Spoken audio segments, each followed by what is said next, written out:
In today's video, I'm going to teach you how to cancel your Google VO3 subscription. Canceling a subscription can sometimes feel like navigating a maze, but don't worry. I'll guide you through each step with clarity and ease. Let's make it simple and straightforward so you can get this task out of the way without any hassle. First, open your preferred web browser and head over to Google Gemini. This is the starting point for managing your subscriptions associated with Google's services. Once you're there, go ahead and log into your account. Make sure to use the same account that your Google VO3 subscription is linked to.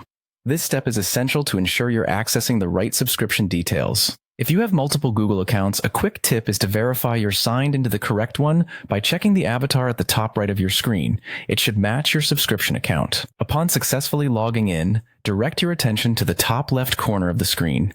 You'll find the familiar menu icon, often represented by 3 horizontal lines. Yes, that's the one. Give it a click. This will reveal a sidebar with various options and settings related to your account. In that sidebar, look for the option labeled Settings and Help. Select it, and soon after, you'll want to locate View Subscriptions. This section specifically manages all your active subscriptions with Google.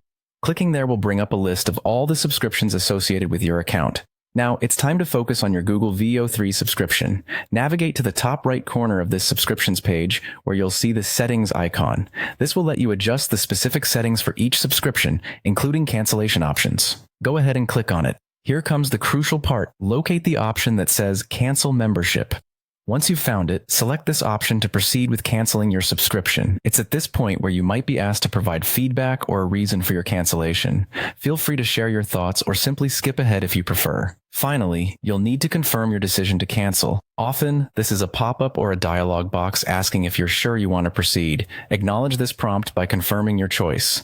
And there you have it. Your Google VO3 subscription cancellation is complete. I hope this walkthrough helped simplify the cancellation process for you. Remember, if you run into any issues, revisit the steps to ensure everything aligns. Thanks for watching, and feel free to browse our other videos for more helpful tips and tutorials.